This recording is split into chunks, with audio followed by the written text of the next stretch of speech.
bolehkah kita sebagai ibu lebih tegar mengerjakan agama, mengajarkan agama kepada anak laki-laki kita, yang terkadang menurut orang lain kita lebih galak, karena semua anak-anak laki-laki dan semuanya overaktif. Mohon doanya agar ana segera punya anak perempuan.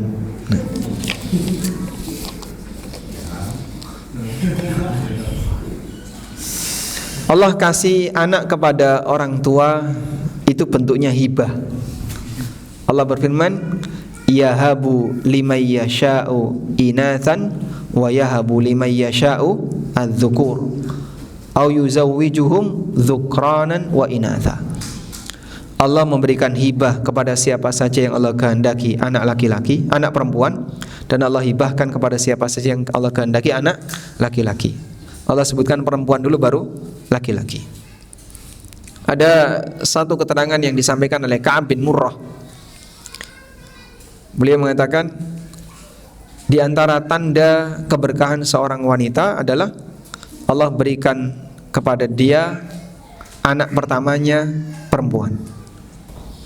Ya, karena Allah Subhanahu wa taala sebutkan perempuan terlebih dahulu baru laki-laki. Yahabu liman yasha'u inathan wa yahabu liman yasha'u adz-dzukur. Allah menghibahkan kepada siapa saja yang Allah kehendaki anak perempuan, dan Allah hibahkan anak laki-laki. Karena anak itu hibah, maka Allah kasih anak kepada hamba tanpa syarat apapun. Sebagaimana hibah. Hibah itu pemberian tanpa syarat. Oleh karena itu, kalau misalnya ada orang yang belum dikaruniai oleh Allah seorang anak, dia tidak perlu berpikir jangan-jangan saya banyak dosa, jangan-jangan saya banyak salah. Tidak harus seperti itu ya. Sebagaimana ada orang yang diberi karunia oleh Allah anak yang baik, bukan berarti karena kehebatan dan jasa orang tuanya, karena anak itu hibah. Dan namanya hibah pemberian tanpa syarat.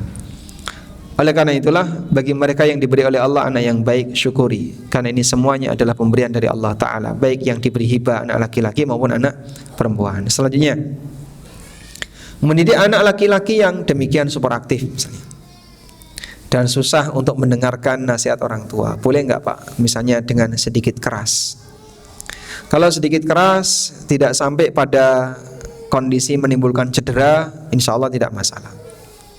Sehingga misalnya dipegang kenceng misalnya, tapi tidak sampai menimbulkan cedera untuk anaknya sendiri, insya Allah tidak masalah.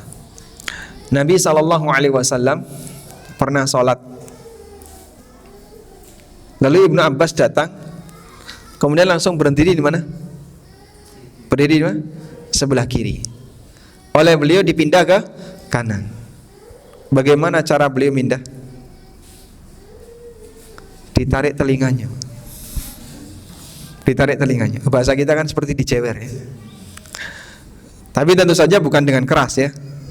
Ditarik telinganya, kemudian dipindah ke arah kanan. Mindahnya dari belakang, jangan dari depan ya. Kalau dari depan kan melewati orang yang salah.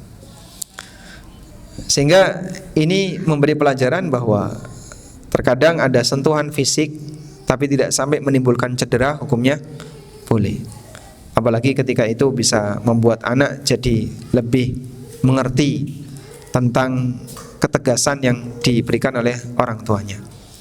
Walaupun kita sarankan lemah lembut di awal itu ditekankan sampai usia 10 tahun. Maka izin memukul karena enggak sholat, yang itu merupakan pelanggaran paling besar setelah orang tidak syahadat, itu di usia berapa? 10 tahun. Wadribuhum wahum abna'u asyrin. Pukullah mereka ketika mereka sudah berusia 10 tahun. Maka kalau anak Anda usianya di bawah 10, mungkin pendekatannya masih pendekatan verbal, tidak sampai pendekatan atau tidak sampai ada fisik. Ini insya Allah yang lebih menanamkan kepada mereka karakter lemah lembut.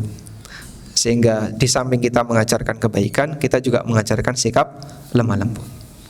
Wallahu taala alam.